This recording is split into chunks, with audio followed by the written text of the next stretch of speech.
First, let me just start off with, we are in fact female gamers who mainly play on Xbox, and this podcast will mostly be Xbox focused, but there will be times where we will cover some of the other consoles like PlayStation and Nintendo, because in the end, we are all gamers.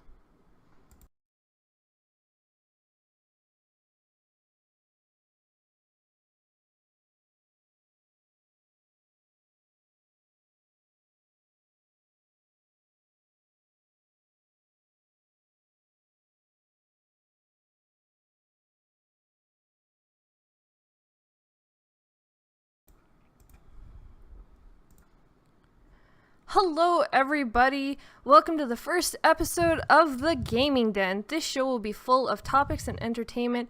I hope you guys are ready to get started because this is a new one and we are so happy to bring you this show. So, I am one host of today's show, SheWulf, but I am also joined by my other host today. Hi everyone, I'm Lady FoxFire, and aka you can call me Fox. Definitely. We are so happy that you guys are all here to hang out and have some fun with us. So, first off, as you guys can see, we have a little bit of things that are a little bit different here. On, I guess it'd be like your left-hand side of the menu, you'll see a drop-down. Now, this is for anyone who is watching the show after or who would like to come back and find possibly the deals or a certain spot in this podcast that you guys want to rehear. There will be links after the show where it will actually have time slots for you guys to actually click on and go directly to that spot of the podcast. So, hope that makes things a little more easier for you guys, and I hope you guys like that part. So let's jump into the show now, and first up we have is the news. We hear so much about the news that fills up most of the conversations in the social community. And of course, many great podcasts cover all the highlighted news. So we thought maybe we would bring you some of these topics that actually aren't as hyped and news that we don't see very often. So the first one I have to get into, we've heard so much about the last couple of years. First hearing back about it in, I believe it was 2014, Fox? Am I right? I'm not sure. Probably. I believe it was E3 2014. And what is this game, everybody? And of course, that's Cuphead. Yes, I said Cuphead. We have seen a few articles lately from Cuphead, and it's kind of, been wondering where has this game been. But now, all of a sudden, we're hearing that this game is coming, and it's going to be releasing September 29th. But some of the news articles that have come across is the fact that game devs are quitting their jobs, remortgaging their houses just to be able to make this game. What are your thoughts on this, Fox? That is some damn dedication. Now that I think about it, though, I'll go back to what you were saying previously. I do believe it was 2015, which wasn't that far off, which is not that bad. But as soon as we did see it, we were completely hyped for it. And obviously, what it seems like is that they were hyped for this game as well, to the point where they went so far as to do that and basically focus all their time and efforts to making this game, which seems like their passion, and it looks amazing, which is why everybody's always talking about it, because of the art style. And it seemed like they wanted to add more and more and more to this, and that's why they had to do those things. I mean, that is actually a bit scary. I don't know if I could ever do that, just dedicate my life just to one thing like that. I wouldn't be able to. But it's a lot I wonder what their I wonder what their families were thinking about it, actually. Well, it depends. Do we really know how many of them have? They could just be single guys, too. And if they are just bachelors who were simply able to do... Well, it's true. If they were, if some of them were bachelors who obviously would be able to do this, then I guess, they wouldn't be too worried about possibly living in their cars. Or damn. Hey, if something went wrong, that's what could have happened. So, but to see game developers actually take that much dedication... Right. is a lot, because we see a lot of these AAA games where a lot of people tend to take things a little bit safe, but for Cuphead they actually had a base game and it was a lot of more boss fights. It was very short. Yes, it was. And they went back and actually, that's why this game was delayed for so long, because they went back and they actually recreated the game to give it what the fans had asked for. And I thought that was great because they were able to take that dedication. Like, yes, they quit their jobs, remortgages their houses, and that was just insane all on its own. But the fact that they were bringing a game that could sell and make them the money anyways, because they do know everyone's hyped for this game. Yes, and that's the thing, is that when they were doing the showing of it in 2015 E3, they did have a couple of boss battles, and that's what, the gist of it was. And now they added so much to it because of the fan feedback, because everybody was like, oh hell yeah, I want to play this now. Can we do this? Can we do that? And they were like, you know what, we're gonna do that for you. And they kept adding to it, and that's why they have the passion, because they saw what the fans wanted. And I guess that hyped them up as well. And I do believe that some of them do have families and everything, because there's 3 guys that started this. I'm pretty sure they're not all single dudes. I mean, I don't know. Would you buy a house and everything if you were a single dude? I doubt it. Possibly. But no, I understand they could have families. And obviously their wives and the rest of their family are very supportive. And, oh yeah, they want to make sure. But you need that. You would definitely need something to actually make sure that you have a base to stand on and you have that support, because in reality support is one of probably the biggest thing that's going. And when it comes to developing games, we've seen that in a lot of other indie games, that if you don't have the backing and the support from your family or anybody, it does make those long hours very hard to do. Yeah, and I also think that Microsoft, are there for them enough to say, we got you, we're going to back you all the way. So maybe they feel like they're going to see a return on that due to what Microsoft is saying or what the fans are telling them. And a lot of people are hyped for this game, even though the news did die down a little bit. As soon as we saw that release date, everybody freaked out, and they were like, finally, they can't wait because of how unique this game looks, actually. That's true. Okay, so let's go into a little bit of the details of this game. Now, this game looks like your old TV shows, like Popeye and any of, it really does, which is amazing. And I love the art style that they put into it, because it's like the old comic book, graphic style graphics that, just pop out to everybody. And I think that kind of brings a lot of people back. And I think that's why this game became so popular, why it is. Yeah, basically. That's why, because like I said, because it's unique, because it stands out. Also, it feels nostalgic, even though I don't think none of us were really there back in the day to see those cartoons. I mean, maybe our, parents and them, but either way, it does stand out. It's different. The fact that they added more and more to it. I don't see anything but positive stuff coming out of this, actually. Yeah, that's true. But hey, we're all excited to see Cuphead come, and the fact that these developers took that time to be able to do they went all that of extra this. step. Yes. Basically. Yeah, that's crazy. But passionate at the same time, so props to them, basically, is all I gotta say. Yeah, I definitely agree. And I'm excited for Cuphead. And again, guys, that's releasing September 29th. For any of you guys who were so excited to see this game come up, it is now... coming true. Yep, it's now now it's coming true. Yeah. So also, I wish them the luck and everything. I hope they see the return, and they and the fans are happy with the finished product and everything like that. I agree. All right, so let's jump into the next news topic, and this one is, I was kind of surprised when I saw it, because yes, we were disappointed, but I don't think anyone was extremely disappointed. A news article was going around that Halo devs say we expected disappointment at E3 over the lack of big news. Now, this I'm kind of actually a little, not extremely shocked about, but at the same time, a little confused about, because... She's baffled. She's baffled, yes, everybody. Because, so yeah, we were expecting the big news of something, because we all knew that obviously Halo wasn't going, Halo 6 was not going to be at E3. We knew that they mentioned it, they tweeted about it, they said it's not going to be at E3. So we all expected that. And really...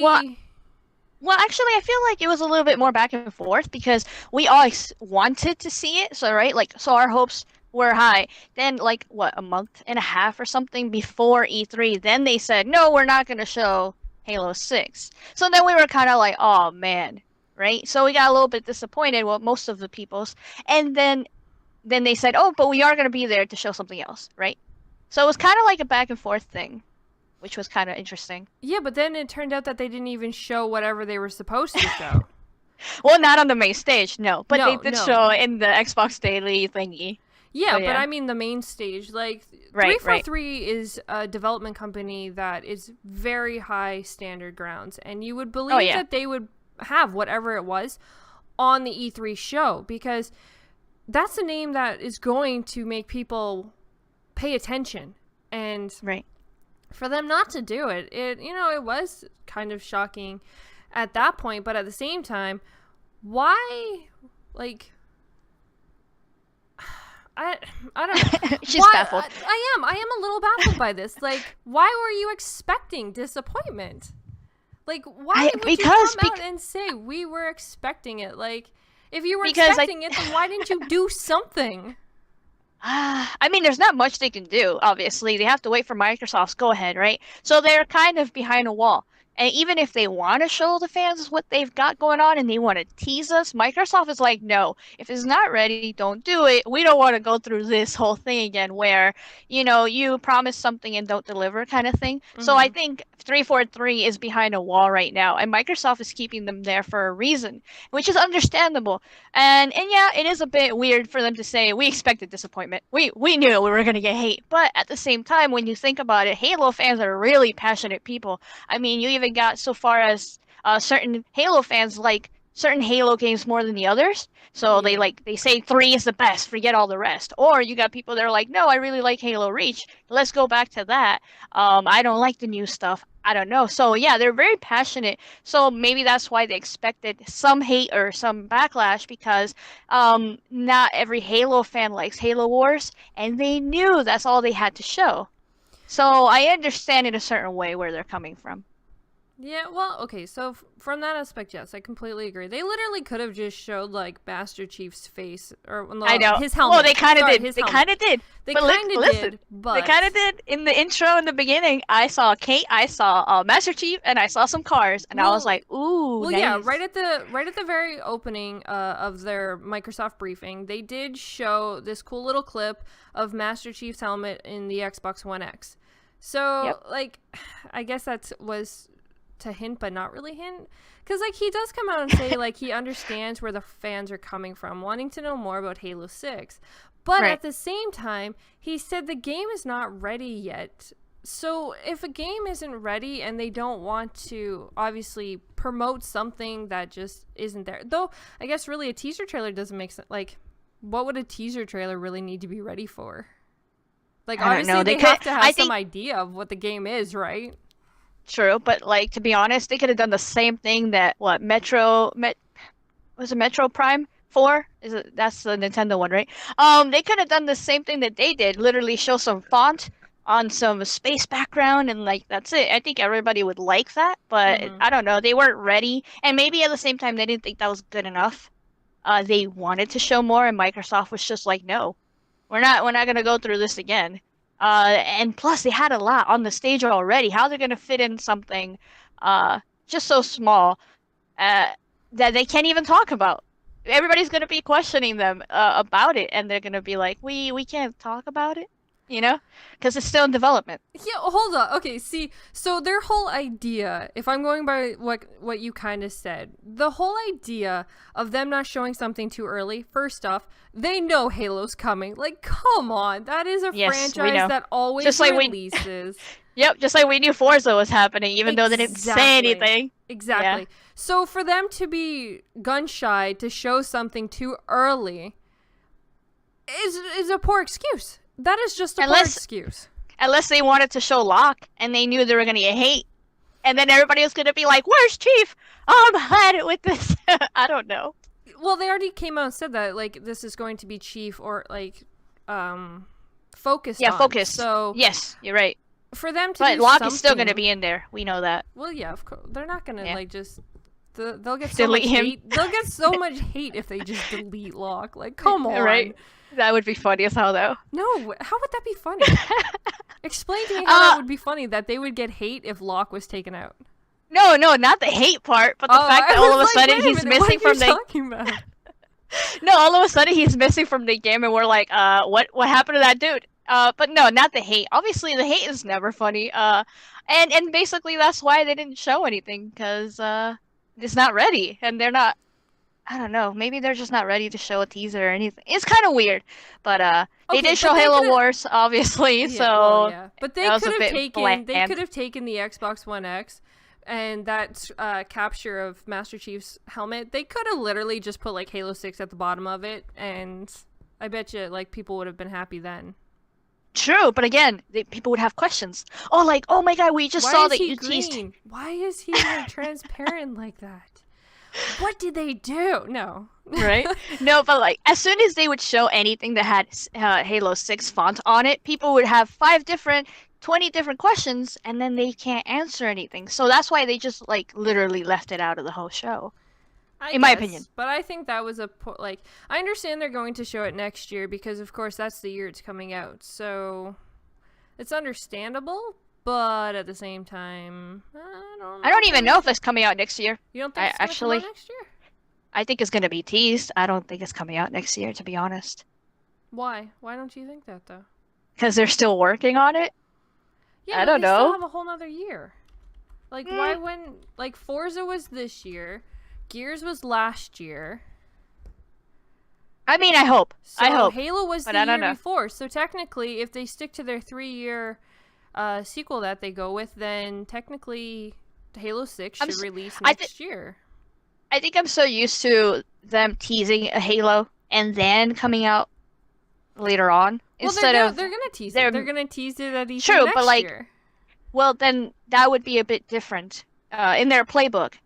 Because then they would tease it and then release it like Fallout, so that would be a new thing. Oh, so you mean they would do something I'm not used to. Smart? Yeah, that would be that would be something new. I'm okay with that. Isn't that kind of what Forza did this year, though? Yeah, but we all expect it because Forza comes out every year, and we expect Halo. Just like the year after that, we're gonna expect Gears. Okay, you're right. Halo's coming out next year. SheWulf said it. I'm winning this. I am winning this. Do you have a date, SheWulf? Do you have a date for us? Can you please enlighten us? Probably October. Oh, okay. Here it is. Well, yeah, because like Forza is what, September or October? No, wait. Is Forza releasing? Forza's usually September's. I don't know. Even though this year I think it's coming out in October. Usually they come out in September, from what I know. That's what I thought, because I know the year Forza Sport 6 released, it was September. So yeah, they're usually September. If they take it from... But they might do it closer... I thought they were doing it closer to the Xbox One X. Mm-hmm. That's why it's October now. Which, I guess it's understandable. So... Yeah. But I don't know. In my think of it is the fact they're going to show Halo next year at E3. Or maybe, Gamescom is coming. So maybe they might change their mind and be like, oh, well, we didn't show you anything then, so let's show you something now. But... Probably not, because Gamescom isn't really as big as E3, so why go to a smaller show? I mean, it is with the fans, but not with the media, from what I know. That's true. That is true. But if that's the case, then my thought still comes out. It'll do exactly what Forza did. They literally showed it this E3 and then dropped the same year. Yeah. Okay. So SheWulf says coming out October next year. People, mark your calendars. Wow. I didn't say October. I don't know. Like, I don't know the exact. I see like September. You said it. Well, no, possibly. When did Halo come out? 2 years ago. It came out in October, didn't it? Yeah, it came out in October 27, I believe it was. Yeah. So okay. Yeah, I'm gonna stick with October then. Before that, though, I think it came out in November. Halo 4, I think, was November. I don't know. Yeah. So I remember. Here's a quick question before we jump in. Timidas says, question, would you prefer Halo 6 or Halo Mega Bloks next year? Oh, that's a tough one. Damn, that Mega Bloks game, though. Halo 6 all the way. I'm sorry, Mega Bloks. If you didn't come out by now, you gotta wait, because I want that Halo 6, boy. You want Halo 6? I don't know. Hell yeah. I'm a little... Oh, I don't know. What would... SheWulf is Halo thinking about 6? the kids. No, I'll go She's with like, Halo 6. Mega Blocks. Well, Mega Bloks is cool. Like, did you see the freaking game footage they had from that? Was Yep. just awesome. But I don't know if I would actually stay playing that. It's kind of like the Lego games. I never really got that far, like, into the Lego games to stay, I don't know, focused on it. So I don't know how I would really react to, like, Mega Bloks. In the chat, though, guys, let us know. Would you rather Halo 6 or Halo Mega Bloks? I personally would probably go with Halo 6 because I want to know what's going on with Master Chief and Cortana. So, yeah. Also, if you don't say that, I think GKB might kill you. I doubt it. I think he liked the Mega Bloks thing too, so I don't think he would. But, alright, so now we're going to jump into another topic. Alright, so this next topic could possibly maybe trigger the female audience that we have, but at the same time could also possibly trigger the male audience. Gamers in this audience as well, because truthfully this is just stupid, unfair, and ridiculous. And now an article was released about women-only gaming event was canceled because of angry internet guys. Seriously, people? Like, really? Fox, would you angry like to nerds. take this away? Oh my god. Okay, so this happened in Spain, which obviously they do things differently there, but okay, why? Just why? Are you gonna get upset over an event? Well, one that has nothing to do with you, but at the same time is empowering female gamers to try to do their own thing. Like, why is that affecting you in your life? I understand, though, there's another side to it. So there are certain males that, hey, they want to attend, especially like husbands or brothers of these females, and they're like, hey, we want to attend and support you. So I understand the whole women-only thing being an issue, and you could complain about that. But the fact that they were scheming behind closed doors and online and on these forums, like, hey, we're going to infiltrate. They were saying horrible things about the females. They were saying they were going to go in there in like trans outfits or whatever, or they were going to dress up like girls and infiltrate from the inside. Like, they were trying to scheme. It was awkward, and it's stupid, actually. And I don't see what's the problem with females trying to have their own thing. So yeah, this upsets me, the fact that the people that were having the event, they saw all these stuff that was going on, and instead of supporting the event, they just gave in after a little bit, and they were like, okay, we're just gonna cancel it instead. That also sucks. For the females that were looking forward to this, that planned it, they already put the money in and everything for it, who bought the tickets. So the whole situation is just horrible and stupid, in my opinion. Oh man, I have so many things to say, but yeah, go ahead. Like, okay, so they gave two reasons why the event was put on hold for a moment. Now, we all know usually when something like that is, the chances are it's not coming back, people. But you never know. It may. But so for two reasons. One, they considered the feedback they'd received around the event. Secondly, was for safety of their staff and the people who registered. Now, I can understand the whole concept of canceling because of threats and stuff, but at the same time, feeding into these threats, like, you could have just got more security. You could have simply just got more security, put them at the doors, and let the gaming event continue. Right. Because if this was something you were doing, you shouldn't have backed down just because you had a couple of guys, nerds, complaining, hating. Exactly. And, this goes the same way, too. Like, if it was females causing an issue like this at a male event, like, grow up, people. Like, obviously, there's going to be events focused on different genders, but at the same time, yes, we are all gamers. We know this. But there could have been reasons to why this event was female focused. Right. But it was just empowering. That's Yeah. all. In a way, I do understand the whole thing. Like, why not let everybody in? Like, so in that aspect, the event does bother me a little bit in that Mm-hmm. aspect where it's kind of Yeah. like, well, let everybody in, let everybody support the female gamers. Why not? And I think that Microsoft does do that with their female gaming stuff that they have their events and everything. They have everybody coming in, but it is female focused, obviously. So the speakers are women, the gamers that they talk to and interview are women, obviously. So, I do understand. Why not let everybody in? Well, So but that could have the just been one reasoning behind that complaint. though is like for them to say let everybody in. There is always that chance that the reason they didn't was because you start letting in. Obviously, we know that the bigger base of gamers statistically was actually proven to be females, surprisingly, Recently, yes. but more known are men. And Right. so, if this event was just made out to everybody, would these female gamers have gone if it was crowded with men? Like, it's kind of more about like feeling, comfortable around other gamers. Okay, so think of it like when you're playing Call of Duty or any of these multiplayer games. You go into a chat. How many women do you think actually don't talk in party chat because of the fact that as soon as they do, they get guys coming at them nonstop with stupid Harassing comments. So messages. yeah, and like how do these females know? Like a lot of, and I think a lot of gaming conventions kind of, now I'm not saying cosplay is bad. I actually really enjoy cosplay and I think it is awesome what they do. But at the same time, I think that the fact that they kind of took it into this whole aspect of women can wear like pretty much nothing, and that's called cosplay, kind of throws away from what female gamers are. And they kind of like, would these guys just expect to see a whole bunch of sexy dress cosplayers at a gaming event Right. like this? Like, Right.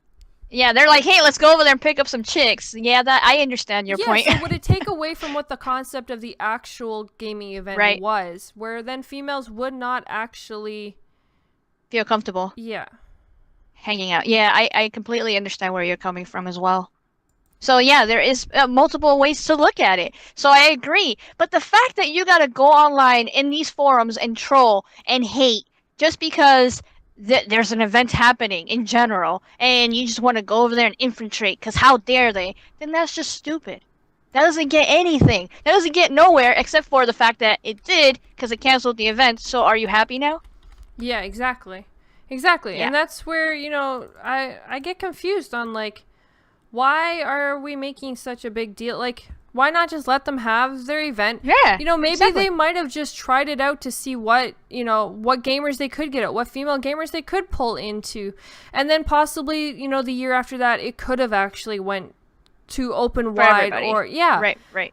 But jumping Right. on it right off the first bat because, guys were excluded, I don't think was fair. I think is like, I understand, again, I have nothing against everybody coming together, but at the same time, women do get treated a little differently in gaming. And we see that a lot from like even female gaming journalists who come out and they even say it's hard for them to make it into the gaming career because they are women. I've actually heard females say that they got turned down for jobs because they are females and the companies don't want people to think that they're only hired because they have boobs. Like, it's things like that that kind of make female gamers like, oh, well, why should I bother?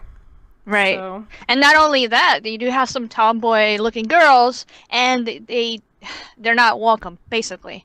Because, they wear sweats or hoodies and stuff and they're like, no, no, no. Even though they don't want to be like, oh, you're just a pair of boobs, you do have to have a pretty face to be a generalist and to like interview people and stuff. yeah. So they just want too much, I guess. They want you to be pretty and you have to know your shit. Because then they're just going to get backlash from that. So it is a bit difficult to fit in a certain mold, I think, when it comes to this gaming media or gaming culture, in my Yeah. opinion. So it does suck to a certain extent. And yeah, I feel like it sucks that these women couldn't get together and have their own event. Who knows? Maybe it is hard to find other female gamers out there in Spain, and they just wanted to see and promote and empower each other. And how dare you have an event without men Oh my God, how dare I know, you? how You done dare messed they? up, girl. You done messed up. Yeah. So that's our thoughts on this whole event that was canceled. At the same time, it kind of goes both ways. It was a cool idea, but at the same time, include everybody. Everybody's gamers. Like, it goes back and forth. So, Right. sadly, it is what it is. It sucks that it happened, but I don't know. But there are trolls in this world, so Yep. stay strong, ladies. Stay Yeah, strong. be proud to be a gamer. Come out and show that you're a gamer. Like, We're proving it right now. if There there's is assholes, no men in this guess what? podcast.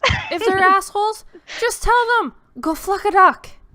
Oh, well said. I know. All right, so now we are going to move on to a little more entertainment that will actually probably lighten you guys.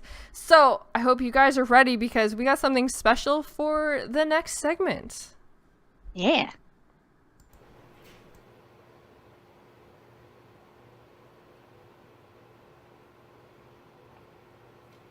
Well, hello, and welcome to a day in the life of Magic Mike.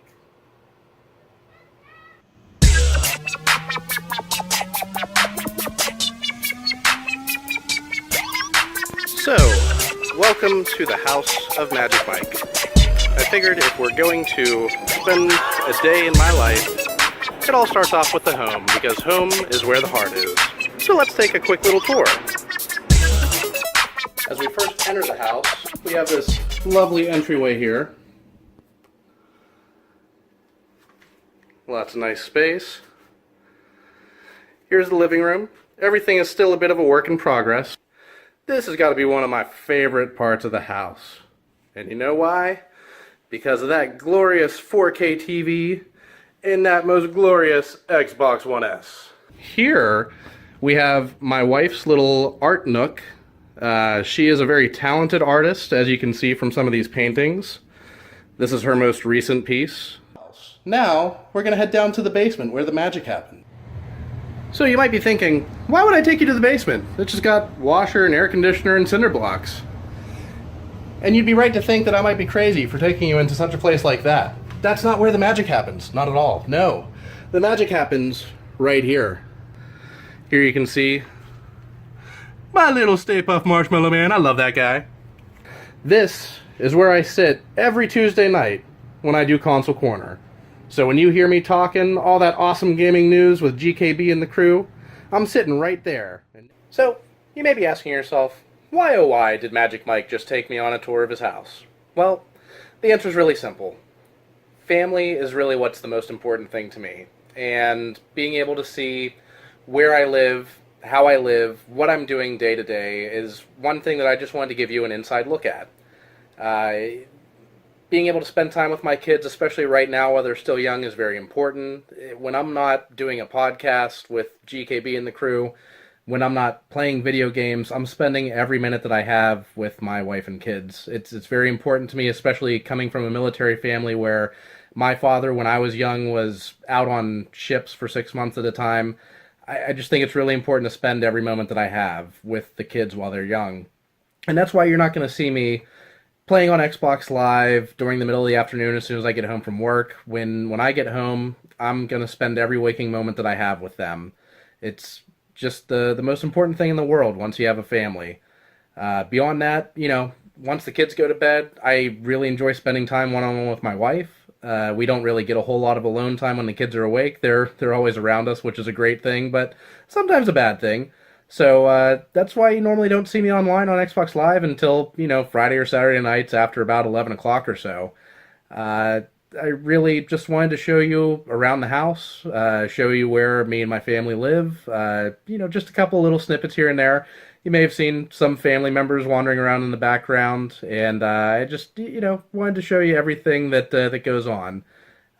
Family is really number one. I don't know how much I can stress that enough. That's the most inside look that I could give you into my life, outside of what you know about me on Twitter and through podcast, is that family is number one. Thank you so much for joining me today, and I just wanted to say goodbye, and I hope that everybody enjoyed their little look into my life. So, goodbye from Magic Mike, and have a great day, everyone.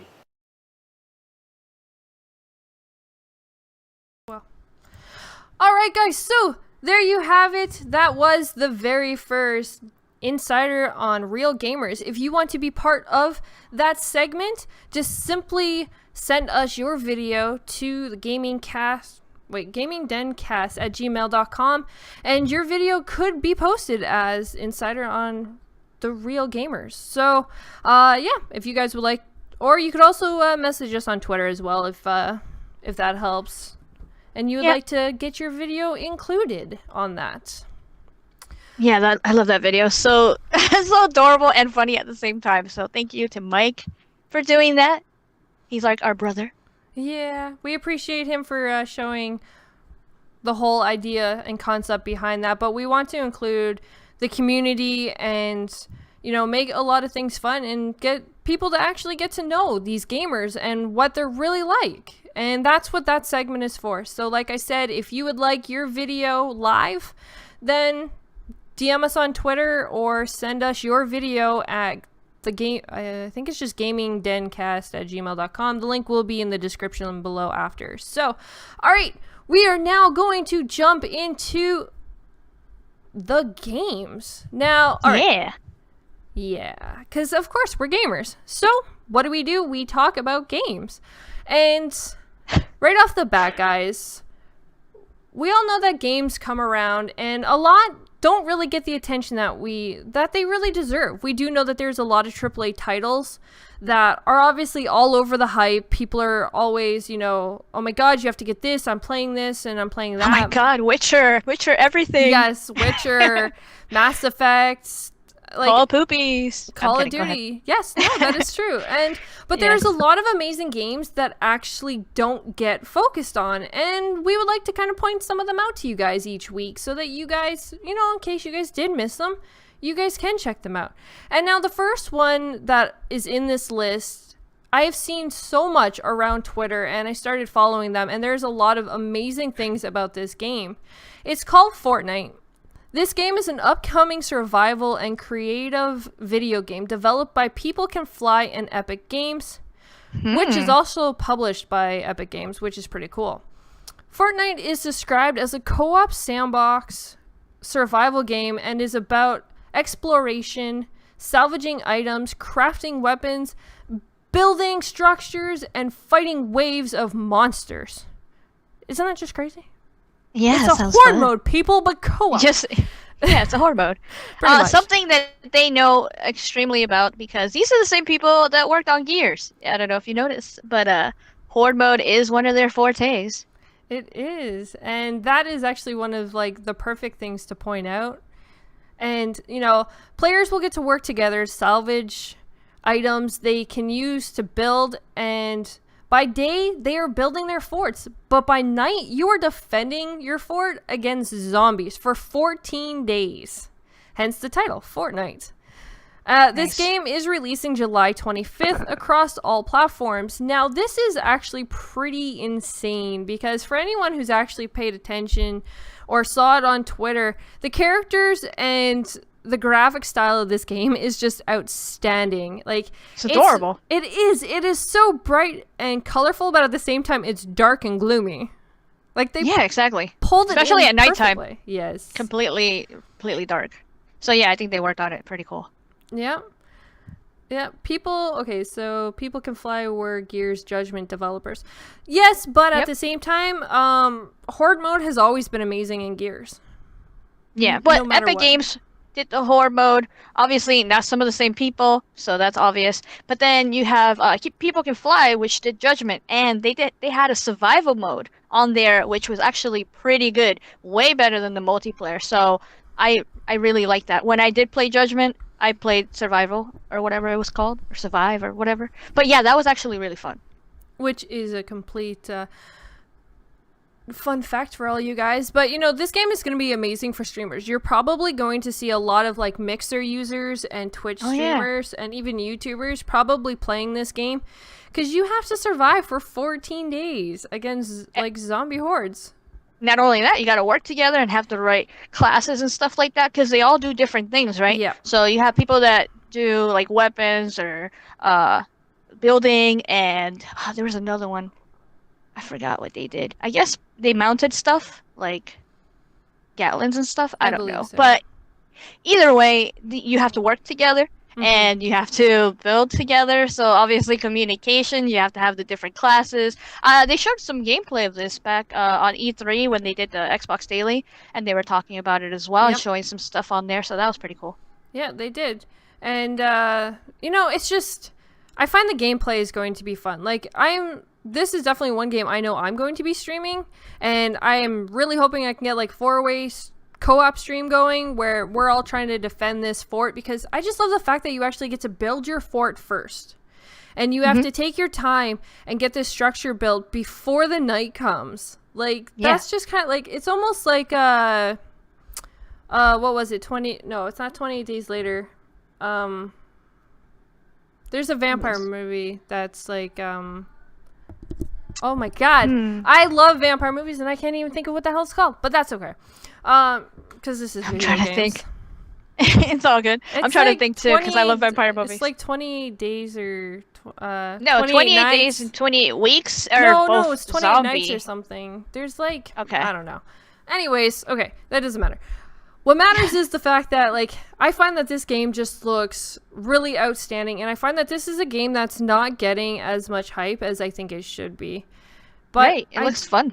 Yeah, but I do think it will actually get more hyped once it releases, though, and streamers actually start playing it.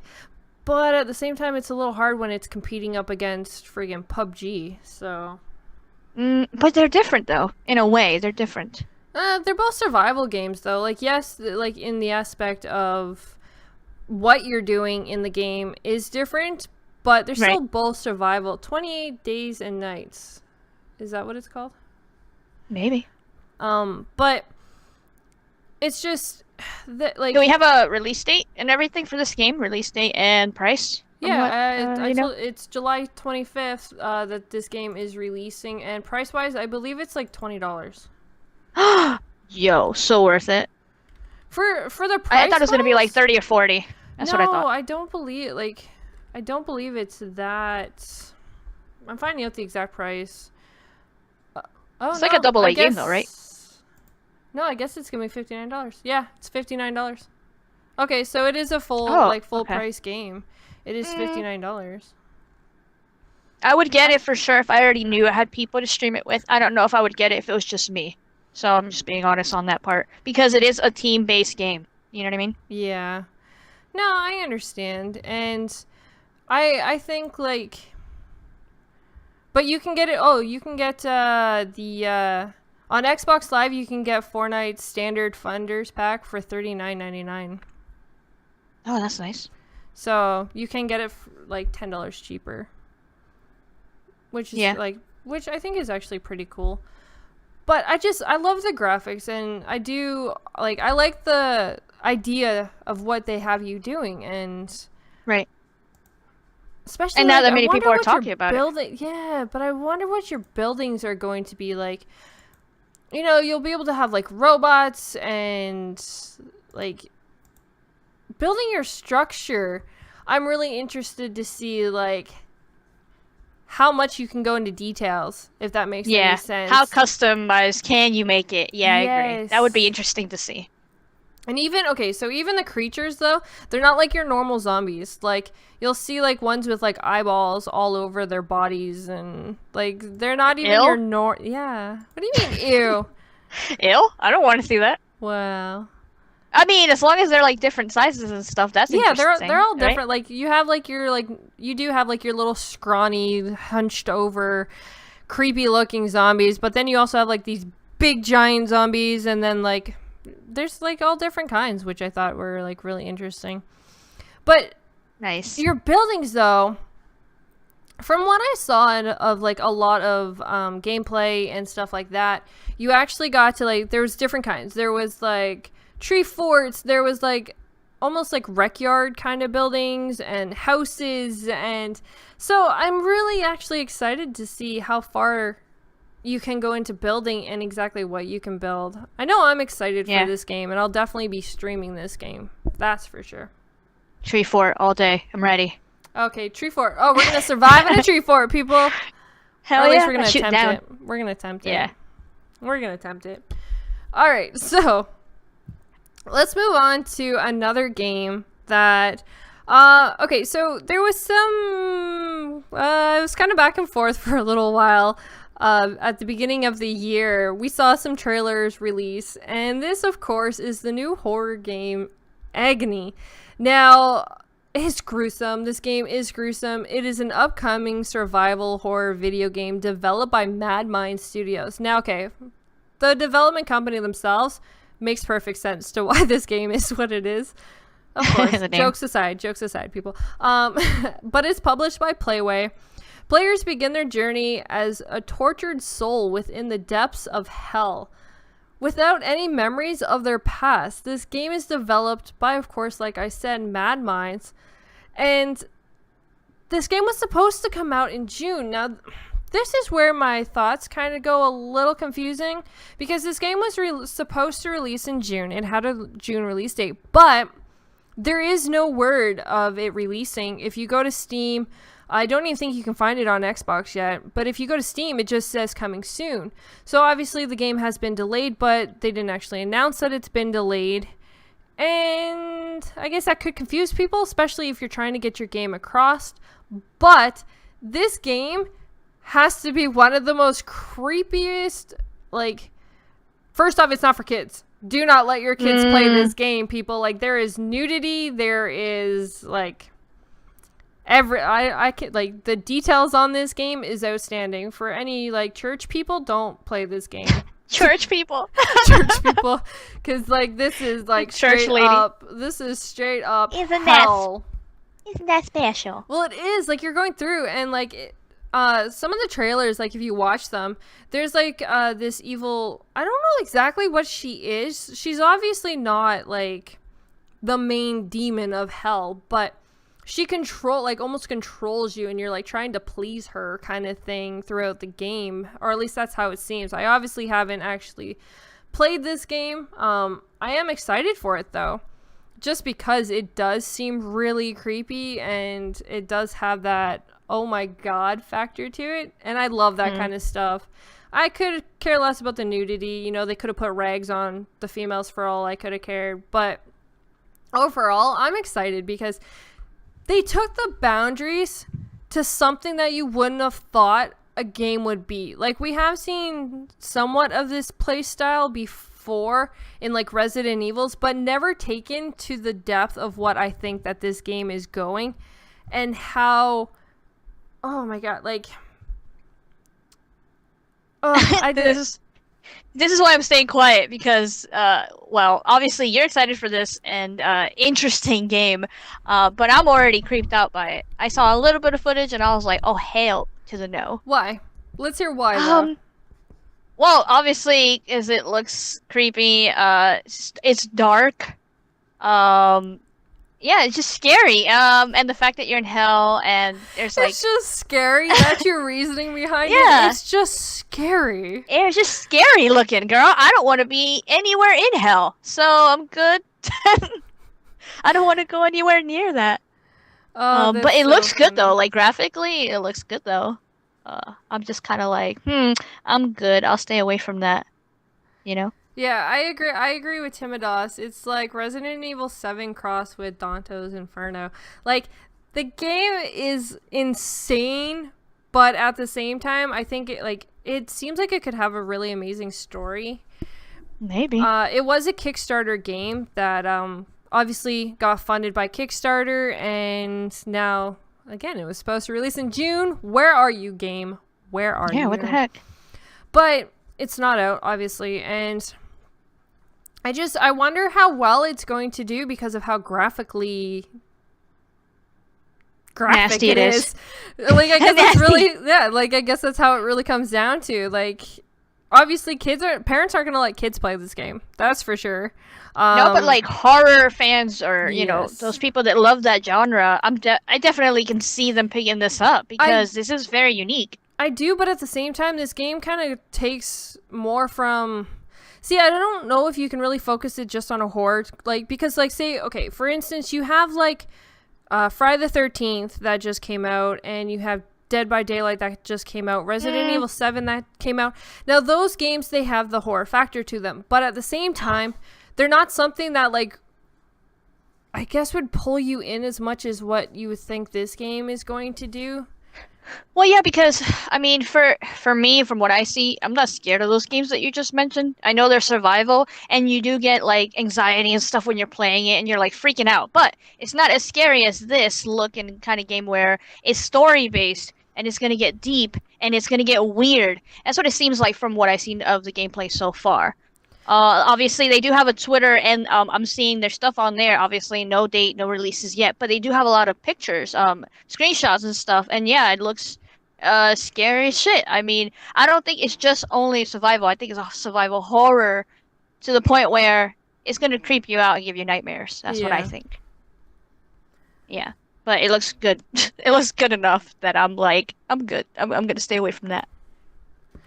I don't know. I'm still excited for it. I definitely agree. I think it's going to have a really intense story, and that's what's going to make this such a great game. But I just hope it's not one of those stories that kind of like leaves you like, oh my god, why the hell did I play this game kind of thing, if that makes sense. Like that's what I really don't want to see. But I guess we'll find out. You seen them devilish girls? Oh my god. I know. Them devilish girls, though. They are very seductive, that's for sure. Yeah. You gonna die. You gonna die today. It's crazy. And when you like crush people's skulls and freaking like, there's a lot. Like Doom. Crush people's skulls like Doom. You could also mix that in there a little bit. It is first person, right? From what I saw anyway. Yeah, you're definitely playing first person, which I think that alone kind of like takes the intensity even farther, because I find when you're playing first person, you can't just look around you and watch things coming towards you. You actually are kind of more in the moment, where if you're third person, you don't actually, I find you get pulled out of it a little bit because you're seeing things around you and you're seeing the things that are going on, so you can be actually a little more aware of what's going on. Yeah, more cautious. Yes. Yes, I exactly. agree. So I think the fact that they took this game and actually made it into first person, I think is going to put that intensity level like really high. And oh my god, I'm actually really excited. So yeah, I bet you are. I'm good though. I am. But again, still no release date, guys, so I can't give you that. But hey. Yeah, keep an eye on the Twitter if you're interested though, because they do have that. Exactly. Yes, please do. All right. So enough about Agony. We are going to jump into something a little more fun and bubbly. The next game on this list, I think no one has really brought up much. And I'm surprised because we saw this game at E3. And of course, that is Super Lucky Tales, which I won a pin from Microsoft, which I was really happy. But here's a fun fact. Did you know this game was originally published on Oculus as a launch title for virtual reality? Yeah, that's so weird to me. That threw me off when I saw that. I was like, what? Why? When? Yeah, but it was actually, it was only called Lucky Tale.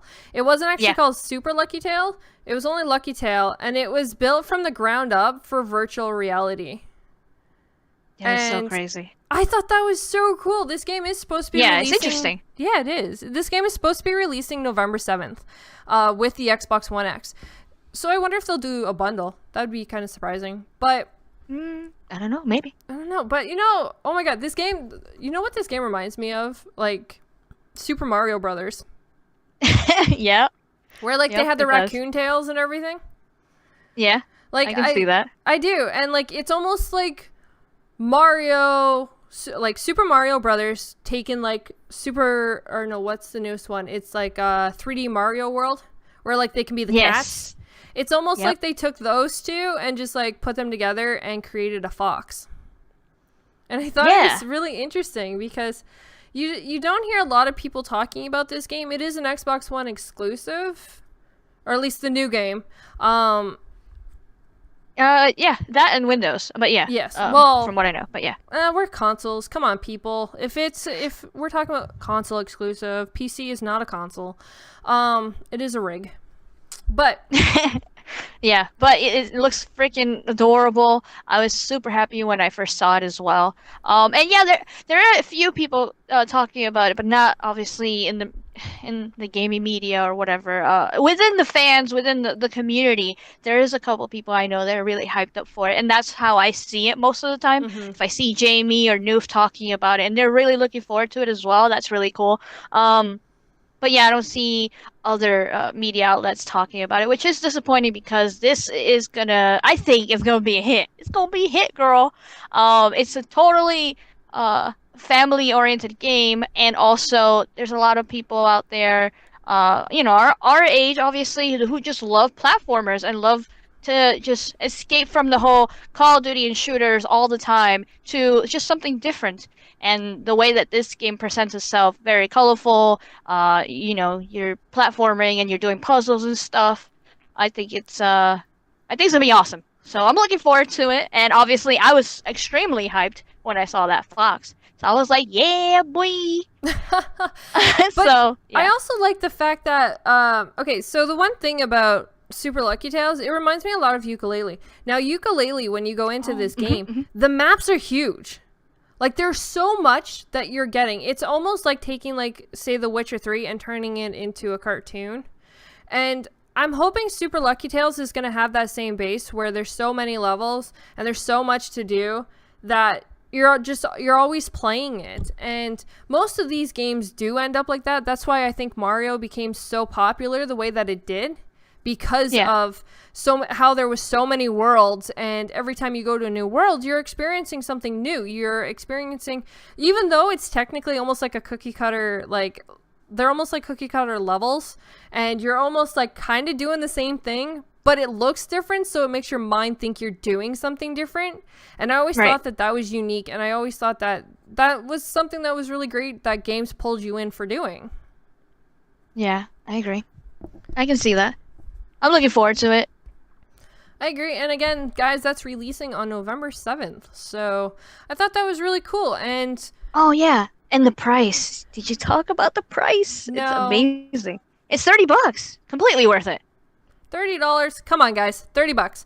$30, $30. Can you really say that you would not pay $30 for this game? Like, that makes no sense at all. Like, why wouldn't you pay $30 for a game like this? You've gotten, like, less for more. You got less for more price? I was like, what happened there?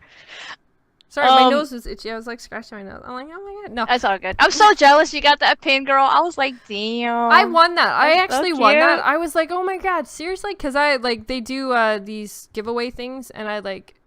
The best part is that you retweeted it from my tweet, so yeah, you're welcome. I retweeted it from yours? Did I really? Yeah. Yeah, I remember because I retweeted it and I was like, yeah, I want that. And then I saw that you liked my tweet and retweeted that as well, which is from them, obviously, but it was through me. I was like, I can't believe she got it through mine. I was like, how dare she? Oh, wow. But, see, I didn't know. Now I feel bad. Well, maybe it'll be in your Christmas box this year. I hooked you up, girl. Maybe it'll be in your Christmas box this year. But maybe. I thought it was just funny, though, because this game, like, I'm excited for this game. And the fact that it's only going to be $30 just makes it even more worthwhile of getting, because if it is anything like Yooka-Laylee and how much you can do in that game, then this game is obviously going to be well worth that money. Yeah, I feel like it might have different levels. So some of the levels might be linear, and then other levels might open up. So who knows? I'm looking forward to it either way. I'm gonna pick it up, and I can't wait to try it. Oh, and also I want my niece to play it as well because she likes foxes now. I think everybody likes foxes. I don't know. Some people out there hating on my people, so I'm just saying. I did the mocap for this game, in case you were wondering. Oh, nice. Okay, so you hear that, people? She said it here first, but yes, it was all because of Fox. But yeah, I was surprised though to find out that this was actually a virtual reality game first. Like, I was actually shocked about that because that's interesting. Yeah, like I guess I could see why it would be a VR game, but at the same time, I don't see why it would be a VR game. Like, usually VR games is you're the one interacting with everything. So, like shooters are good VR games, space games are good VR games, you know, where games where you're first person. Agony, heck, Right. that would be a good VR game. But no, I know you would hate that, but I don't like this game it's third person, so I don't really understand exactly how. I didn't really watch any gameplay on it. I probably should have went and checked out the VR after I found that out, but I'm glad it's come to Xbox, because I think just a standard platform game I think is so much better than it being a VR game. Yeah, do you think that this game has the potential to be like our Sonic or our Mario in a way for the Xbox brand? I mean, Yeah, nice. I think it could. I think it I has think the so. potential. Yeah. They're definitely going to have to promote it properly though, because right. if not, it will kind of just like again, it'll Die off. become like xLAdy, where you just don't really hear about it now. Yeah, I think Yooka-Laylee got a different rep because it came from the whole Banjo-Kazooie devs, and everybody kept comparing it to that, so it That's never really true. became its own thing, you know? Yeah, So that's that's true. probably Where why. I guess this game, you can pretty much compare it to all of those games, like Yeah, Mario. and it's standing on its Banjo. own. Yeah, exactly. It seems so different, but so the same at the same time. It's Exactly. trippy. But I like the choices of games that we have here. They're all very different. So I'm happy we're ending it with Super Lucky's Tale because I'm looking forward to that, and I know for sure I'm gonna pick that one up. That is true. All right, guys. So we're going to head into the next segment. Now, before we do that, the games, if you guys have any games that you guys notice from Twitter or even on Xbox or anywhere that you don't think is getting enough hype, DM us on Twitter, tweet us at, hashtag us for GamingDen. We would love to talk about these games that don't get hype, that really deserve hype. But with that, we're going to play a little game of our own. So, for all you guys in the chat, be ready because the screen is going to change. We are going to play a little quiz. Now, there is 4 multiple choice questions. They're all A, B, or C for the answers. The winner who answers the most right will have their name displayed on the show next week. So, I hope you guys are ready, and I hope you guys are excited for a little bit of fun, and I hope you guys actually interact with it as well. So, Yeah, enjoy. exactly. 3, 2, 1, go.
Alright guys, I hope you guys enjoyed the quiz. The winner will be shown next week on this very live screen where you see all of our little things flipping through, you will actually get to see who won. But it looks like it could be between Timidos and Inflicted. So we shall see. Because it is Surprise. first. Yeah.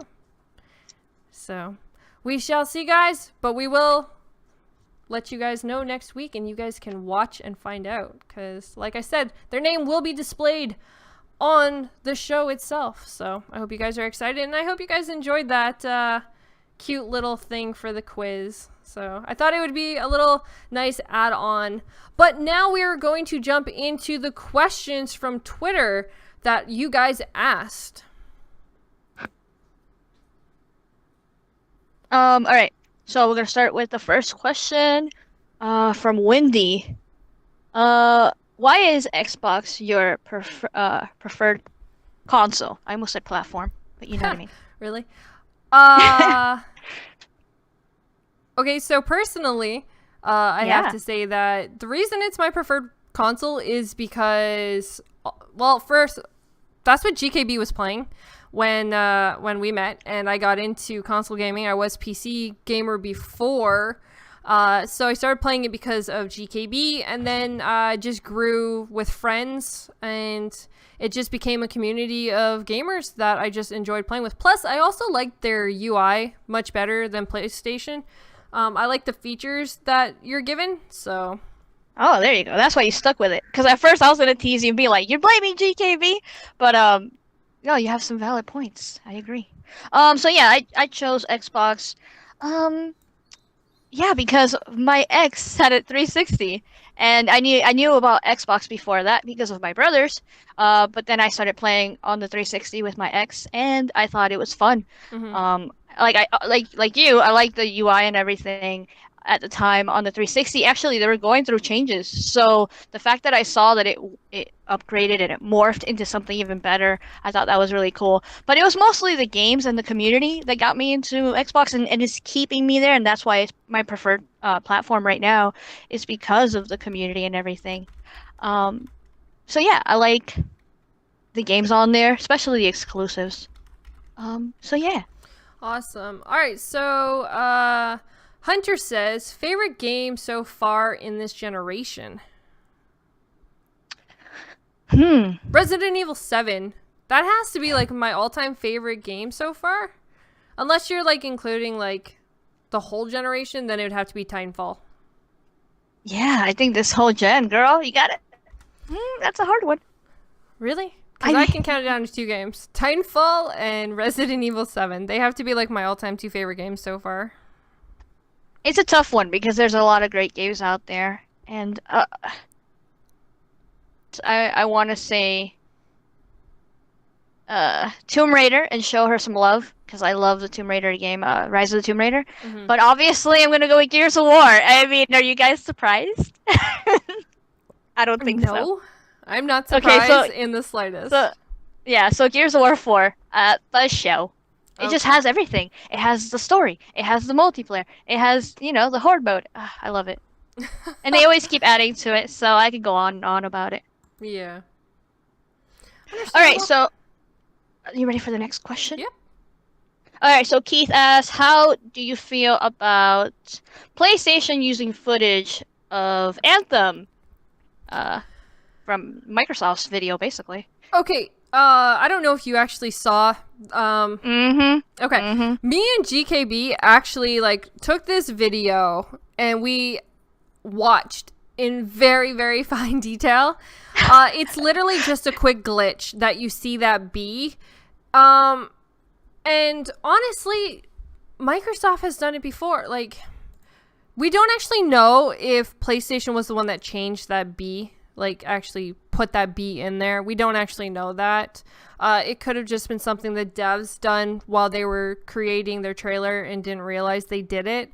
So we can't just write up and blame PlayStation and saying, hey, they did this. We don't know that for sure. But the fact that they used footage is not actually the first time we've seen this happen. Because Xbox actually advertised Watch Dogs using PlayStation images. I thought it was Witcher 3. First Oh no, one, Witcher 3 was PC. My bad. yeah. So yeah, and Watch this Dogs in was the from PlayStation. I'm not surprised. They had marketing rights, so they had the first videos actually. So yeah. But Xbox advertised back during the 360. They advertised Right. Watch Dogs using PlayStation images. So, Right. it's not the first time it's been done. And truthfully, guys, they're getting the game out. It's not like, again, like they can actually prove that PlayStation altered that video in any way. Well, I'll throw in that if you see the video, which is still on the PlayStation YouTube channel, there's two instances blah, blah, where they show the LB and the RB buttons. Mhm. So there are two different points in the video where you do see them fading from the Xbox buttons to the PlayStation buttons. But I do agree with you that this Well, hold probably on. No, isn't that PlayStation. That fading thing, it was literally not actually fading. Again, It was like an overlap or something. sort of. I don't know but exactly yeah, how like they I did it. said, GKB literally he had to go through and go by each frame to actually Right. find it. You couldn't just literally watch it. You just saw like a quick flash. If you just watched the video regularly. Yeah. And again, it looks like something the devs did, not actually something Sony did. No, yeah, like that's what I was gonna agree with you on the second part, which was even though you do see that, and yeah, there's plenty of screenshots out there talking about it. I even think that Matt did Xbox thing article about it. So yeah, I don't think it was actually PlayStation that did that. I think PlayStation just put up the video that they were sent. Yeah. So this might actually be a whole EA thing. EA might have done that just to be lazy instead of configuring it for PlayStation. They probably just did that and didn't think anybody would notice. I don't know why, because everybody goes through everything with a fine-tooth comb nowadays. Yep. So obviously, if Microsoft got called out for the whole Witcher deal and that was PC footage, obviously people are going to notice this as well. Yeah, but at the same time, Xbox did it for, we can't count out Xbox. They did it with Watch Dogs for PlayStation. So yeah, that's why I pointed out the Witcher thing as well from PC. Xbox, that was on Xbox everybody YouTube does channel. it. Everybody, it's whatever the developers are sending to these companies. And I still think PlayStation should take responsibility and apologize because they should have looked at the video well enough to know what's in it and not just put it up. Yeah, I but think they should have shouldn't you called trust- EA out. well, yeah, no, okay, for Nope. that. I don't think that you should just trust people. No, I don't think No, so. I guess not. Yeah, I Usually think that's they me should have. saying that. Yeah, I think they should have just talked to EA and been like, "Hey, what's up with this footage? It looks kind of wonky." And then EA would have hopefully talked to them, and been like, "Yeah, we kind of did this and we kind of did that," and then it would be up to PlayStation to put it up the video or not. Actually, that's their true. choice. I still think that they're both responsible, but I think more EA than PlayStation because it is their game, and they sent PlayStation that footage. That's what I think. Yeah, Anyway. either way, I don't think it's a huge deal. I truthfully think that, they're trying to get the game across, and the more people that see it, the better for the game, because that means the more it will sell, and the chances are we'll have more to this game, DLC and all that kind of stuff. So, I understand though why some people are a little bit upset because the footage is Xbox One X it is. footage. They should, And but the developer yeah. sent it. I do think EA is the one who needs to come Well, out yeah. and apologize. They are the ones that need to actually come out, make a stance, True. and say something instead of letting Sony get bashed like this, though. When, truthfully, okay, yes, they should have watched it, but true, at the same time, if they were given it to put it up, then... they're not really getting bashed that much because obviously gaming media outlets are not really talking about it. That's But true. the community, the fans, the fanboys, they're the ones going bonkers and crazy. Yeah. So yes, I agree with you. EA should say something. But again, PlayStation should take responsibility as well and go, well, this is not actual footage that you're gonna get on our system, but this is close to what it's gonna look like. Do you know what I mean? I know true. they probably don't want to say that, but it's a matter of fact. That's true. So All right, so Nightcrawler says, what's going to stand out in this new show besides your all awesomeness? Well, hopefully, everything that you guys have seen so far. We do have a couple more things coming up to you guys, but overall, I hope just the show in general has stood out for, has stand out for all of you guys. So, yeah. Yeah, not only the way it looks, but like our interaction, I would think that would stand out. The fact that it is you and me just bouncing off each other, and hopefully the whole that and the community. The fact that they're very much a part of the show. Yep, that's true. All right, the next question is from Lady Pelvic. What's up, girl? I haven't talked to you in a minute.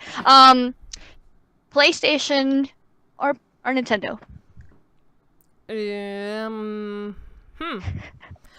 guess they both kind of. If I had to pick one over the other, I would probably end up playing Nintendo more because they're games that I can play with my kids. So, PlayStation. There's only been a couple of games that have stood out to me that I've actually wanted to play.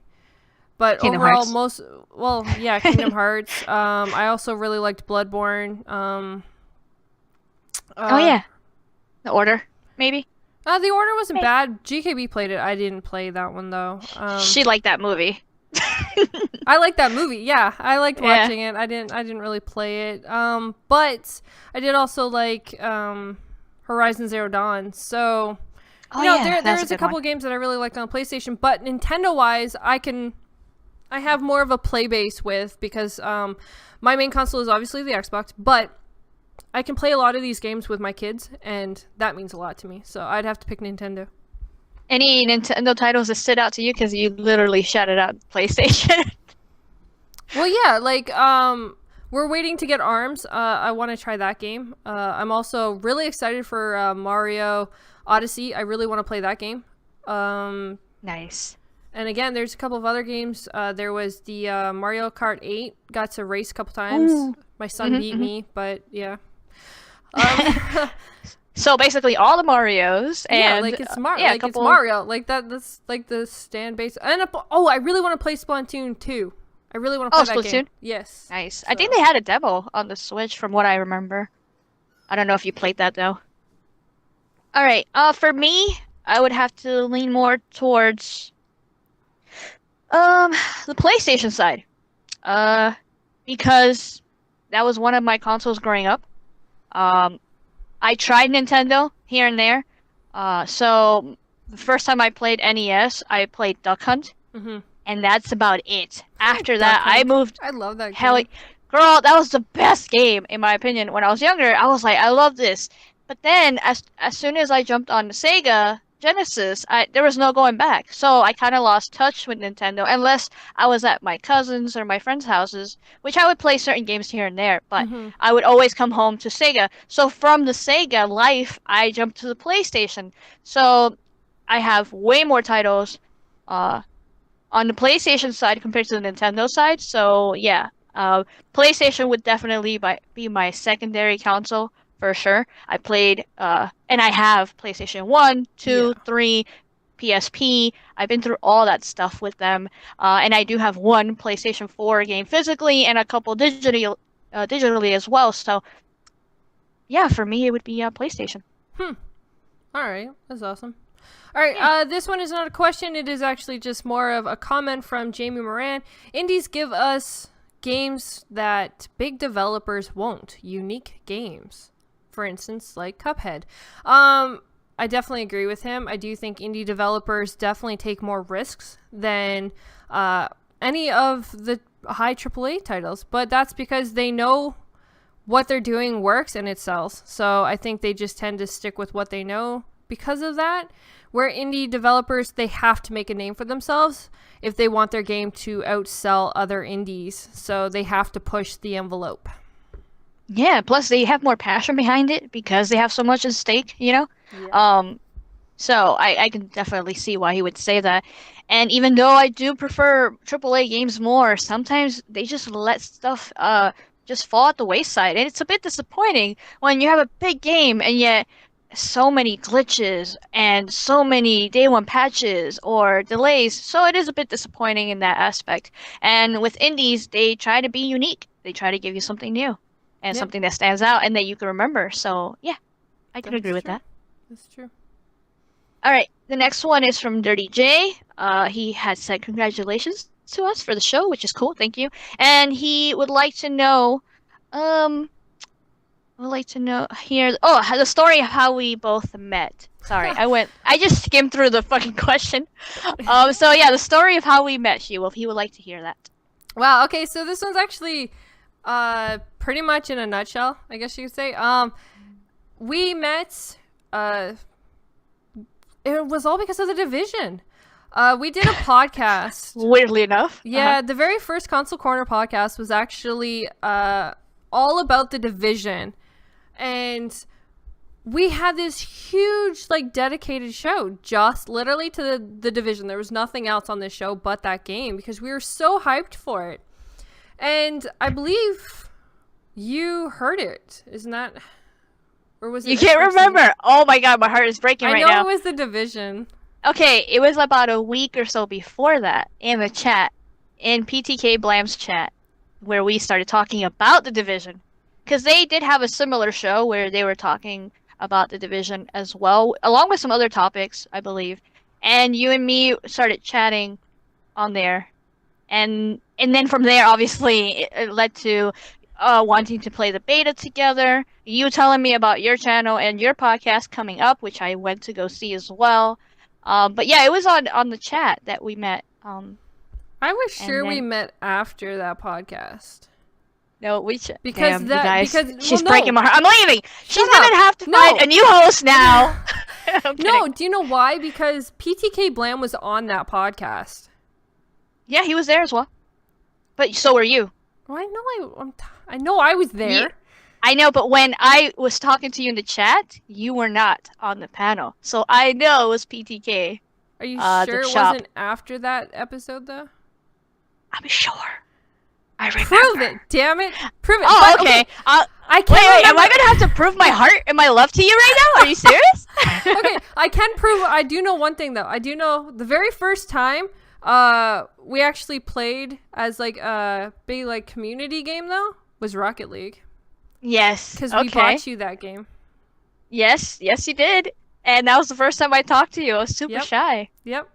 It was the very first time we were in party chat together. Remember who else jumped in? And I was like freaking out. Which one? We had GKB, we had Rand, we had Crap, we had Mooch, we had Tim Dog. No, Crappy wasn't there. But but Mooch was. No, but this is the funny part. I jumped into the chat and I talked to you for the first time. And I was already hyped because I was talking to you. I did not even know GKB was in there because remember, his name was different. Yeah, it was Bloodshot. And you were like, oh yeah, that's GKB. And I was like, oh shit, what's up, bro? And then Mooch jumped in and South was there. And then Rand jumped in. And I was like, what the fuck are all these awesome people doing in here? So that was really cool. That was the first time we gamed together. So yeah. But before that, like I said, it was a chat. We chatted on YouTube first. And then we went on Twitter. And we kind of kept talking on there. And that's where you asked me my real name. And you're asking me if that was my real birthday. Remember that? Right, because I was trying to figure out, like... I was like, you were like, seriously? wait, she stole my birthday? That was so funny. And, so, like, okay, the whole twins and sister thing, we were literally both born the exact same day, on the exact same month, of the exact same year, at the exact same time. So that's so crazy, true. And like it was almost like whenever we talked, it was almost like we already knew each other. So we just became like instant twins, and then that's kind of how like the whole twins thing came. But yeah, but it was instant bond. As soon as you talked to me about anything that you liked or you were interested in, I was like, me too. There were so many me too's. There was at one point I made a joke and I said I'm gonna have to things that we didn't. But yes. Then I forced her to come onto the console corner, and she's been a podcast. Oh, okay. Ever since. She forced me. You did not want to do it. You were like, no, and then I finally got you. Like I convinced you to do it, and then you finally went on. Yeah. So yes, that was funny. And now look where we are. We have our own podcast, guys. We are on our own podcast. I love my twin. I love my twin too. But let's jump into some more questions because I'm sure we could probably talk about that for hours. Yes. All right. So Timothy says, What was your favorite game that most people might not know about? Oof. Oh, that's a tough one. Well, there's so many of my games that everybody knows. If I say Sonic, Gears, and stuff like that, people know. So think of like indie titles or something, like a really good indie title that you've played recently. Ooh, I have the perfect one that a lot of people don't actually seem to know much about. And that About you? is... Yeah, what? Oh, okay, go ahead. I was like, about me or you? No, mine. Alice Madness Returns. No, SheWulf. Everybody knows that. Don't even. No, there are so many people that actually didn't know about that game. Everybody in the chat, can you guys please tell her you already knew this? Just be honest. Now, because that's all I talked about for like how long? Until it was back in Pat. Then you calmed the fuck down. I remember. Yes, but not a lot of people knew about it though. That's the funny thing. But I would Spyro. Everybody knows Spyro. GKB. I like how SheWulf takes all the credit for Fox. No, I'm not taking all the like. We literally talked first before talking. Like her talking to you. I swear to God, like I can't have nothing. He has to like. SheWulf, you found me. SheWulf, you made me who I am today. But I'm kidding. GKB, calm down. I know you had that awesome tweet. And he tweeted out, like, if you guys want to see Foxfire on Console Corner, retweet this or something. So I remember your tweet, bro. Don't worry. Much love for you. But yeah, I want to answer a game that people don't know at all. Like, yeah, maybe I mentioned it recently, because I think a lot of people know I love Sonic and Gears and Tomb Raider and stuff like that. So I want to say something completely... Oh, and Life is Strange. People already know that, you see? So I'll say Valiant Heart. I don't think people know how much I loved that game when I played it. So, boom. There you go. I love that game so much, I teared up. And I got all the collectibles, and I 100% that game. It was amazing. Yes, I love that game so much. And so I don't think anybody really knows that. Count. So apparently my game doesn't count. What about Layers of Fear? Does that one count? Layers of Fear. Oh yeah, I don't think that many people know that about you, actually. That's actually one of my all-time favorite games because I loved the story that it had in it. And I 100%ed that one and the DLC. Like I completed everything. That's a good one, girl. That's a good one. Layers of Fear would have to be mine. And she liked it when it was in preview. So now it's a full game. I did. I liked it in preview. That's funny. So yeah. There you go. So that's some good games. Oh shoot. Okay, what's the next question? Tyrone asked, what games will you be getting next few days or months? Fortnite, because that's coming out in July. Oh, that's right around the corner. Yeah. It is. Also going to be getting Cuphead, which is releasing September. There's another one releasing in August. I already know. I want it. I know. Life is Strange. Yes! Okay, so I'm getting Cuphead for sure. And Life is Strange for sure. So y'all know. And then maybe I'll get Fortnite. That's a big maybe. I'm leaning more towards it now because you're interested in it. Yeah. But we need to get a group together, obviously. Destiny 2. I'm getting Destiny 2. No comment. Don't you freaking... You know me, girl. Coming in July, guys. That beta is coming in July, so... Yeah, I'll try the beta. I'll tell you after that if I like it or not. Wow. That's all I'm gonna say. Yeah. Just being honest. Obviously later on, Forza, Crackdown, maybe Call of Duty, maybe. And Star Wars for sure. So, yeah, that's all I'm gonna say for now. I don't want to like take up the whole thing. That's a huge. Yeah. All right. Yeah. So we got Newf says, what annoys you most about games or game players? Oh my god, okay. One thing that really annoys me is when you're listening, like when you're playing a shooter game, like a multiplayer game, and you're in party chat, but you're not in like a group party chat. So like you're in like the actual game chat, and people play their damn music like really annoyingly loud, and their mic sounds like crap, so like the music sounds like crap. And for real. Or they're like yelling at like their kids or their spouses or whoever the heck is behind them, and they're talking, and it's like, mute your damn mic. I don't want to hear your shit. Mute your mic. It drives Hey, me girl. crazy. Hey, girlie, you know what I say to those people? I'm like, turn off the Connect. Wow. Yeah, that's true. That's what I say. Like literally, I say that. Oh man, I agree with you. That bothers me. But in like another thing that annoys me in games is lag. That annoys the hell out of me. That's true. I hate that. Broken hate lag. games. Broken Oh games. yeah. Like, why do you give a broken game and then just give a day one patch? Like, why not have the patch in the game before you release it? Because they want you to sit there and wait for hours. I know. Right? That's why. Drives me crazy. Yeah. Another thing that annoys me is when people send me a party chat, or message, and then they notice that I don't respond right away, so they do it like 20 more times. Spam. I am sorry, but I'm busy at the minute, and sometimes I do walk away from my console and I leave it on, or I leave YouTube playing or something, and I'm like hanging out with fam, and I come back to like 20 messages or party invites, and I'm like, really? Calm down, people. Calm down. Oh, no, you want to know what's funnier? What annoys me? Okay, I'll be streaming, and I understand people want to play. I really, like, understand, and that's what DMs are for. But don't sit there and keep party chat, like, sending me party invites when you know I'm already in another party. And you can see I'm streaming and what I'm doing. That drives me crazy. Like, you know, especially I'm if in you're a party. streaming. Yeah. Yeah, it pops up every time when you're streaming. Yeah, and they keep doing it. Like, But, they like, constantly keep doing it. They're trolling you, girl. They're trolling you. Oh my god.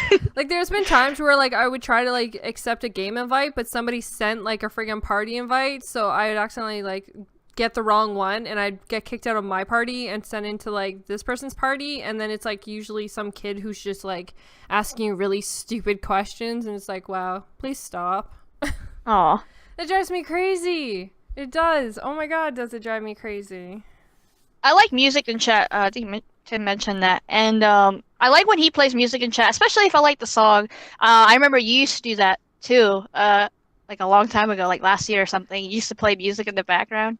Yeah, but So, if someone tells me that doesn't to really shut bother it me. off, like if you're in a party chat with your friends and they're playing their True. music, then that's kind of different because chances are you expect what's like, and if you were to say something like, chances are they would probably turn it down or turn it off or whatever. Oh yeah, we've been in a party with Tim playing music and somebody told him like, can you lower that? And he lowered it. So that's understandable because you're with friends. But like when you put music and you're in a game chat, that is very annoying. Just like you said with the people talking in the background with their Connect or talking to their family. It's like, come on, mute your mic, dude. Yeah, it's like I don't need to hear this. Like I really don't. But they don't. It's stuff like that. But anyways, okay. Next question.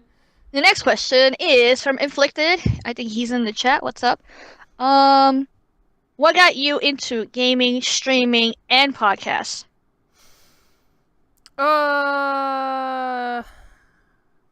So gaming on the Xbox was GKB.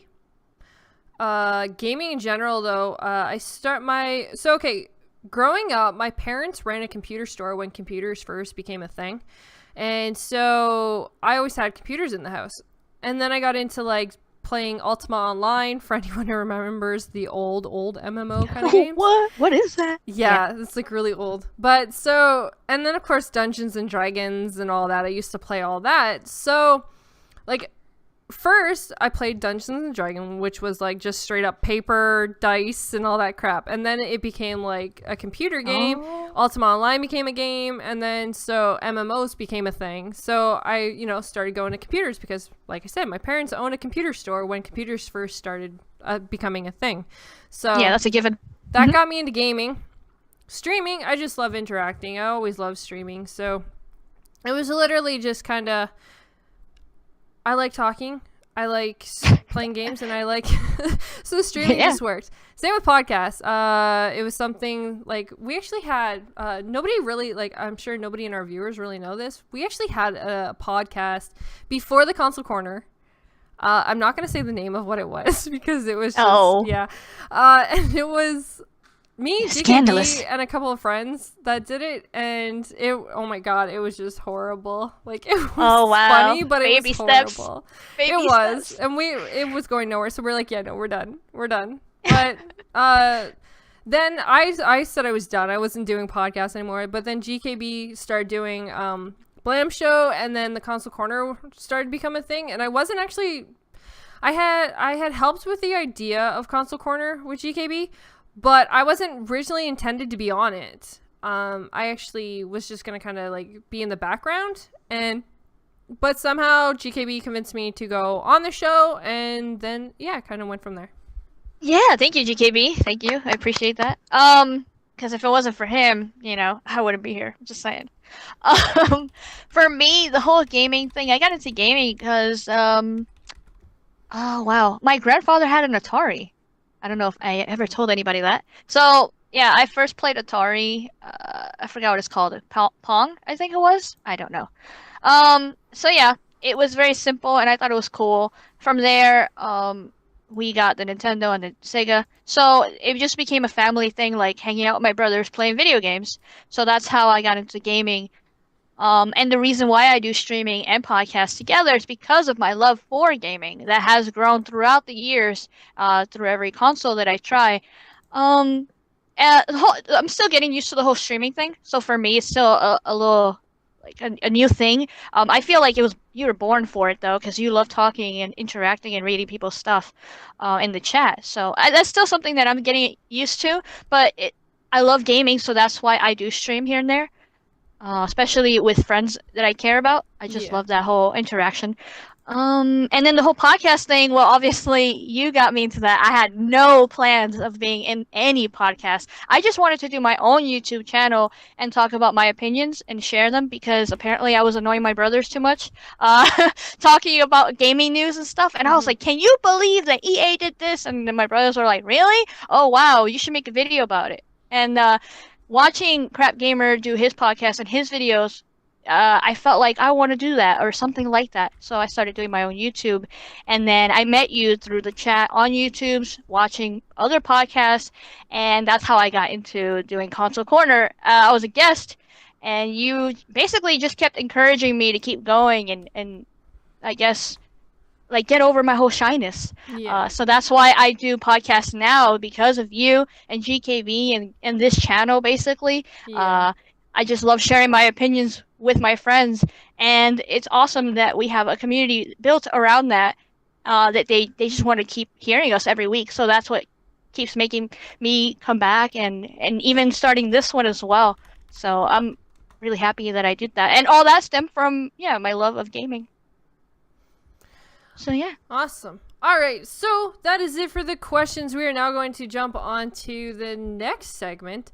Wait. If you guys have any questions, hashtag for GamingDen on Twitter for next week. Definitely. That's all I wanted to. I just figured we were going to say that at the end, but that's okay. That's okay. All right, so we're going to jump into the next segment. There would have been a clip thing for it, but I guess I forgot to finish it. But that's okay. I'll have one for next week. This segment is actually called Gaming Versus. Now, this is where I'll actually let Fox take away and explain what this is. Oh, what? I have to explain it? Yes. Okay. This is when we take two topics that people can debate on, basically, and ask you guys on Twitter what you think, and then we get those two topics, and I'm messing it up already. All right, so the way that this is going to work is each week Fox is going to post an image with the Gaming Den and what we are going to be debating. Now, It can either be a game versus a game, or it will be a game do you like or not like, a game, it's just pretty much anything that can come down to a debating question. But it's always going to be gaming related.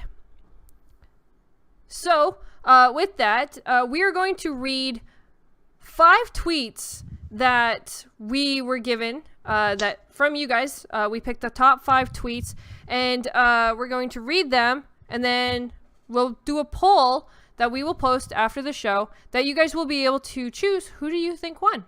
Which one do you think won? All right, so this is the question that I asked you guys on Twitter. Which do you prefer, Battlefield series or COD series?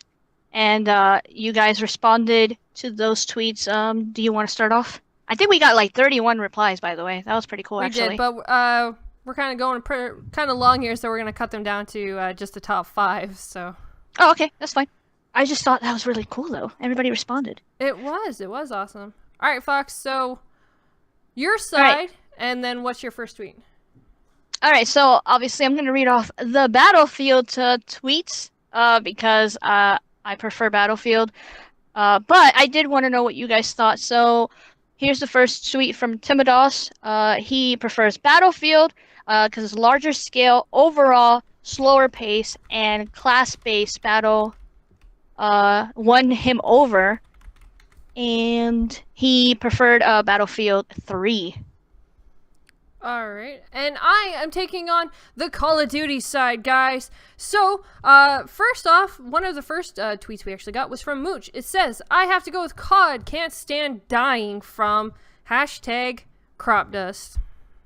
Can I comment on that? Nope. Can I comment on that, bull? Go to the Okay, next that's one. fine.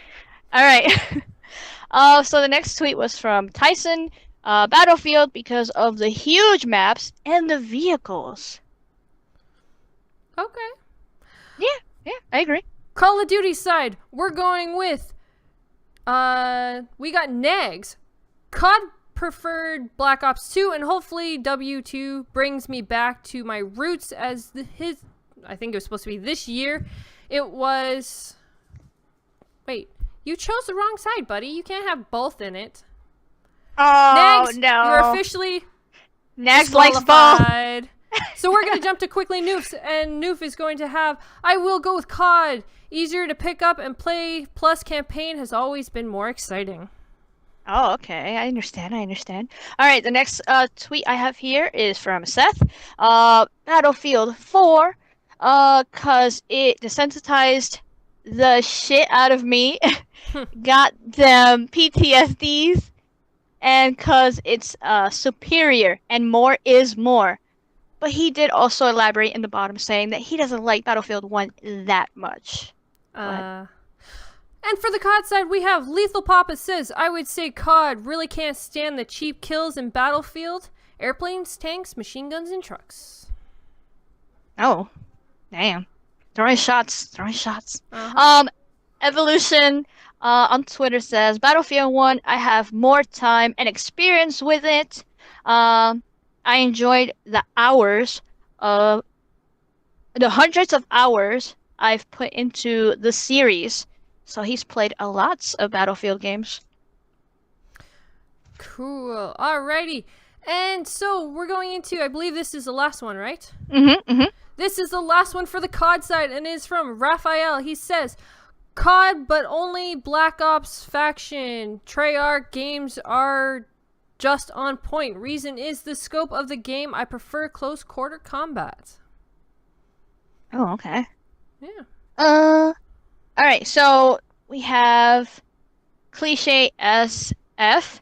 Battlefield has brought me back into the franchise. COD isn't fun anymore, and graphics are poor. Ooh. That sucks. But, alright guys, so you have heard each side. Now we will take it to Twitter after the show, and we will find who is the winner. We will announce who you guys thought was the winner on next week's show. On all the tweets. With a new versus that Fox will be posting hopefully sometime this week as well. So make sure you guys watch out for that, because the versus next week should be interesting. But, so before we end the show, we are going to actually jump into something that we know that you guys love to check out. And of course, people love to save money. What is great with saving some money? And that is deals, deals, deals. We are bringing you the dual deals. So Fox, take it away. All right, so obviously they have some great deals going on right now because of the whole July 4th thing, and it's a summer sale thing, so obviously you can go anywhere and see awesome deals, but we're going to share with you guys just 5 of the ones that stood out to us, maybe some of the ones that we actually already bought, or some that we already own, and so we recommend for you guys to pick up. And I'll start it off with, on the Xbox, you could pick up The Walking Dead for the Telltale series Season 3 for $15. So I thought that was pretty awesome. I picked it up myself. Another one that I picked up was the Battlefield 1 Premium Pass. It was $40.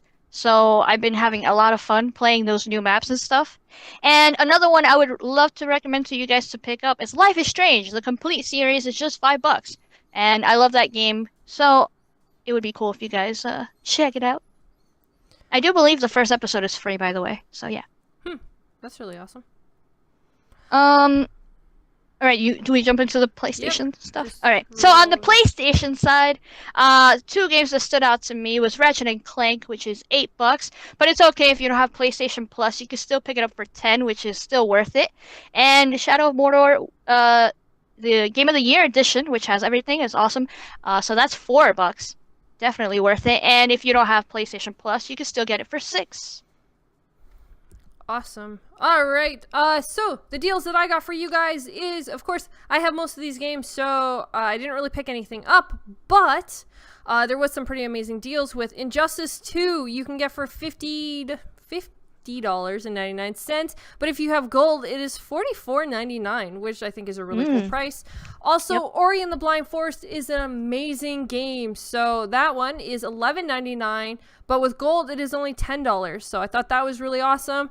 Sniper Elite 4 on the PlayStation is $35.99, which that was an amazing game. Beat that, and I loved the campaign.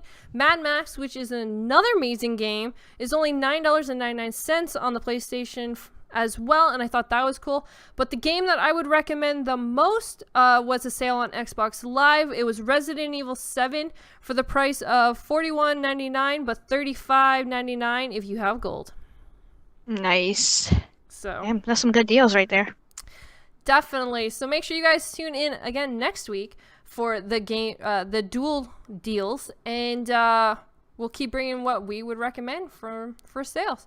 And other than that, I guess this is where we will leave you guys because hey, we had an amazing time. I'll let Fox tell you guys where you can find her. Make sure you guys tune in tomorrow for the Console Corner at 10 a.m. We are doing a July special. So it is a July 4th special. It will be at 10 a.m. in the morning Eastern time. So make sure you guys come and join the Console Corner crew because it's going to be amazing as always. And you can join us next week. On Friday, though, we're actually going to be switching to Friday at 1 p.m. Eastern Time because the back-to-back show just really makes things a little hard for us to get ready for and stuff. So we will be switching to Fridays at 1 p.m. Eastern Time, so make sure you guys tune in next week. This show. Just wanted to specify that. This show would go on Friday. Console Corner is still on Tuesday. Yes. Sorry, the yes, Gaming Den will be Friday at 1 p.m. Eastern Time. Console Corner will, of course... Still on Tuesday. Yes. But Console Corner, of course, will still be on Tuesday at 7 p.m. Eastern Time. Yes. Awesome. I'm looking forward to tomorrow's show as it will be sponsored by Starbucks. I'm kidding. That'd be funny. GKB says it's not a special, just different. Technically, it's a special because it's a different time. That's what makes it special because we could have canceled. Yeah, you guys are gonna do fireworks and everything, right? On the show, Yes. like in the garage and yeah. No. All right. Maybe sparklers, but... All right. So yes, thank you everyone for hanging out with us. I really appreciate everybody who stopped by and said hi, or anybody that watches this later on. I'm so happy that we got the show started. Looking forward to the change. Obviously, we go on a Friday, so that'll be maybe a little bit better for us. But yeah, you guys can find me on Twitter for sure. I do have my YouTube channel, so subscribe on there. And I will be on Console Corner, so you guys could check out Foxy Dios. We're going to be talking about so many great game topics on there. So yeah, other than that, yeah, like the video, subscribe. Go ahead. Go ahead. Go ahead. Yeah. Make sure you guys will also be streaming on Mixer, so make sure you guys check that out as well because hey, it's always fun to have Mixer. So. Oh yeah, and you're changing your schedule for that, right? I am. So. I'm going to be changing my schedule we're going to be streaming actually from 8:30 a.m. till 12 p.m. So make sure you guys tune in and check out that schedule because hey, hopefully I'll be playing a lot of like multiplayer games so you guys can join in if you guys choose to. So other than that, it will be good. I will jump in whenever I wake up. Nice. Very nice. All right, guys. So with that, I just want to say thank you so much for joining us, and I hope you guys enjoyed the Gaming Den. We will be bringing you more amazing and great segments next week. But of course, tune in and tweet us to get your stuff on the show. So thank you guys and have a great day. Bye.